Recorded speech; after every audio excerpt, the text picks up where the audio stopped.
തൃശൂരിലെ വോട്ടർ പട്ടിക ക്രമക്കേട് വിവാദത്തിൽ ഗുരുതര വെളിപ്പെടുത്തലുമായി വീട്ടമ്മ.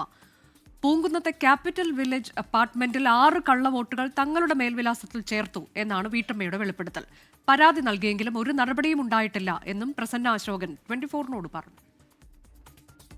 6 പേരുടെ വോട്ട് ഈ ഫ്ലാറ്റിൻ്റെ ഇതിൽ വന്നു എന്നാണ് പറഞ്ഞത്.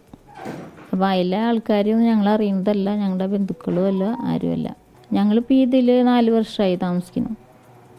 അപ്പോൾ കഴിഞ്ഞ ഇലക്ഷൻ കഴിഞ്ഞപ്പോൾ അങ്ങനെ പറയുന്നുണ്ടായിരുന്നു, ഈ നമ്പറിൽ വോട്ട് ഇത്ര പേര് വന്നിട്ടുണ്ടെന്നൊക്കെ പറഞ്ഞിട്ട് ഞങ്ങൾ പരാതിയിൽ ഒപ്പിട്ട് കൊടുത്തിട്ടുണ്ടായിരുന്നു. പരാതി കൊടുത്തു, പക്ഷെ പിന്നെ ഒരു അന്വേഷണ കാര്യങ്ങൾ ഒന്നും എനിക്ക് ഉണ്ടായിരുന്നില്ല. ഞങ്ങളുടെ എല്ലാവരുടെയും പൂച്ചിനിപ്പടത്താണ് ഞങ്ങളുടെ വോട്ട്. അപ്പോൾ കഴിഞ്ഞ പ്രാവശ്യമാണ് എൻ്റെ മാത്രമാണ് ഇവിടെ ചേർത്തത്. എൻ്റെ വോട്ട് അവിടെ പേര് വന്നിട്ടുണ്ടായിരുന്നില്ല കഴിഞ്ഞ പ്രാവശ്യം. സത്യവാങ്മൂലം സമർപ്പിക്കണമെന്നാവശ്യപ്പെട്ട് തെരഞ്ഞെടുപ്പ് കമ്മീഷൻ നോട്ടീസ് അയച്ചെന്ന് VS സുനിൽകുമാർ 24-നോട് പറഞ്ഞു. സംഭവത്തിൽ അന്വേഷണം വേണമെന്ന് തൃശൂർ DCC പ്രസിഡന്റ് ജോസഫ് ടാജറ്റ് ആവശ്യപ്പെട്ടു. കളക്ടർ പറയുന്ന മറുപടിയാണ് അതിൽ ഏറ്റവും വിചിത്രമായത്. പട്ടികയിൽ പേര് വന്നാൽ പിന്നെ യാതൊന്നും ചെയ്യാൻ പറ്റില്ല എന്ന് പറഞ്ഞാലേ പിന്നെ എന്താണ് പരാതിക്ക് അടിസ്ഥാനം എന്നുള്ളതാണ്. മണ്ഡലത്തിന് പുറത്തുള്ളവരാണ് നിരവധിയായിട്ട് ചേർത്തിരിക്കുന്നത്.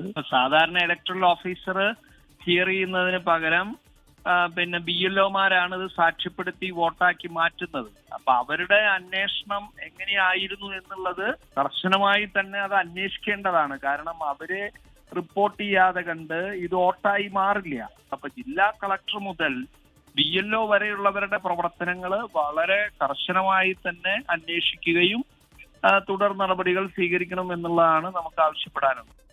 സൂരജ് സജിയാണ് വിശദാംശങ്ങളുമായുള്ളത്. സൂരജാണ് പ്രസന്നയോട് സംസാരിച്ചത്. ഇതിൽ പൂങ്കുന്നത്തെ ഒരു ബൂത്തിലെ കാര്യമൊക്കെ ഇതിനു മുൻപും VS സുനിൽകുമാർ വിശദമായി തന്നെ പറഞ്ഞിട്ടുള്ളതാണ്. ആ രീതിയിലാണോ ഇപ്പോൾ നമുക്കും ലഭിക്കുന്ന തെളിവുകളൊക്കെ പരിശോധിക്കുമ്പോൾ സൂരജിനും മനസ്സിലാക്കാൻ പറ്റുന്ന അതാണോ? പ്രസന്നയുടെ അതേ മേൽവിലാസത്തിൽ തന്നെ കൂടുതൽ പേരെ ചേർത്തിട്ടുണ്ട് എന്നാണോ അവർ പറഞ്ഞത്? അതിൽ പരാതി നൽകിയിട്ടും ഒരു നടപടിയിലേക്കും പോയില്ല എന്നതുൾപ്പെടെ എന്തൊക്കെ കാര്യങ്ങൾ അവർ വ്യക്തമാക്കുന്നുണ്ട്? ഗുരുതരമായ ആരോപണമാണല്ലോ. അനുജ, ഈ തെരഞ്ഞെടുപ്പ് ദിവസം പൂങ്കുന്നത്ത് വോട്ട് ചെയ്യാനെത്തിയ ആളുകളെ LDF തടയുകയും അതൊരു സംഘർഷത്തിന്റെ വക്കോളമൊക്കെ എത്തുകയും ചെയ്തു. അന്ന് ഇവർ പറഞ്ഞിരുന്ന ഈ ഫ്ളാറ്റുകൾ കേന്ദ്രീകരിച്ചുകൊണ്ട് വ്യാപകമായി മണ്ഡലത്തിന് പുറത്തുള്ള ആളുകളുടെ വോട്ടുകൾ ഇങ്ങോട്ട് മാറ്റി എന്നുള്ളതാണ്. അത് ശരിവെക്കുന്ന വെളിപ്പെടുത്തലാണ് ഇപ്പോൾ ഈ പൂങ്കുന്നം സ്വദേശിയായിട്ടുള്ള പ്രസന്നയുടെ ഭാഗത്തു നിന്നുണ്ടായിട്ടുള്ളത്. പ്രസന്ന താമസിക്കുന്ന ഫ്ളാറ്റിലെ 4C എന്ന് പറയുന്ന അപ്പാർട്ട്മെന്റിന്റെ ഫ്ളാറ്റിന്റെ നമ്പർ അടക്കം ആ മേൽവിലാസം ഉപയോഗപ്പെടുത്തിക്കൊണ്ട് 6 വോട്ടുകൾ ഈ മേൽവിലാസത്തിൽ ചേർത്തു എന്നുള്ളതാണ് ഈ പ്രസന്ന പറയുന്നത്. പക്ഷേ നമ്മുടെ പരിശോധനയിൽ ആ വോട്ടർ പട്ടിക പരിശോധിച്ചപ്പോൾ അതിൽ അതേ മേൽവിലാസത്തിൽ 9 വോട്ടുകൾ ചേർത്തു എന്നുള്ളതാണ് നമുക്ക് തന്നെ കണ്ടെത്താൻ കഴിഞ്ഞിരുന്നത്. തെരഞ്ഞെടുപ്പ് കമ്മീഷൻ ഇന്നലെ വരെ പറഞ്ഞിരുന്നത് അത്തരത്തിൽ ഒരു നടപടിയും, അതായത് ഈ വോട്ട് മറ്റു മണ്ഡലങ്ങളിൽ നിന്ന് ഇങ്ങോട്ട് മാറ്റിയ ഒരു നടപടിയും ഉണ്ടായിട്ടില്ല എന്നുള്ളതായിരുന്നു തെരഞ്ഞെടുപ്പ് കമ്മീഷൻ ഔദ്യോഗികമായി വിശദീകരിച്ചത്. അപ്പോഴും LDF ആകട്ടെ UDF ആകട്ടെ അവരെല്ലാവരും തന്നെ വ്യാപകമായി ഇത്തരത്തിൽ ഈ വോട്ടുകൾ മാറ്റി എന്ന ആരോപണം ശക്തമായി ഉന്നയിക്കുകയും ചെയ്തു. അത് ശരിവെക്കുന്ന നടപടിയാണ് ഇപ്പോൾ ഈ പ്രസന്നയുടെ ഭാഗത്തു നിന്നുണ്ടായിരിക്കുന്നത്. അവർ പറയുന്നത് തനിക്ക് പരിചയമുള്ള ആളുകളല്ല ഇത്തരത്തിൽ ഈ വോട്ടുകൾ ചേർത്തിരിക്കുന്നത്. അതുകൊണ്ട് തന്നെ ആരാണ് എന്ന തരത്തിൽ ഈ പൊതുപ്രവർത്തകരെല്ലാവരും അന്വേഷണം നടത്തി അവരെ കണ്ടെത്താൻ സാധിച്ചില്ല. ഇതോടുകൂടി തെരഞ്ഞെടുപ്പിന് 2 ദിവസം മുൻപ് ഇവർ ഔദ്യോഗികമായി പരാതി നൽകി. പക്ഷേ ആ പരാതിയിന്മേൽ ഒരു നടപടിയും ഉണ്ടായില്ല എന്ന് പ്രസന്ന ചൂണ്ടിക്കാണിക്കുന്നു.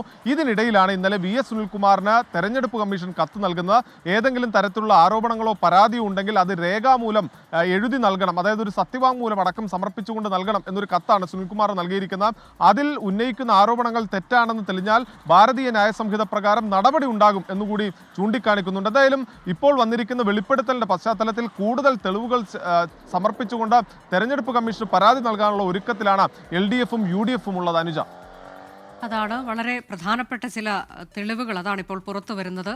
ഒരേ മേൽവിലാസത്തിൽ തന്നെ 9 വോട്ടർമാരെ ചേർത്തിട്ടുണ്ട് എന്നുള്ളത് അത് വ്യാജമായി ചേർത്തതാണ് എന്നതിന്റെ കണ്ടെത്തൽ കൂടിയാണ് 24 ഇപ്പോൾ നടത്തിയിട്ടുള്ളത്.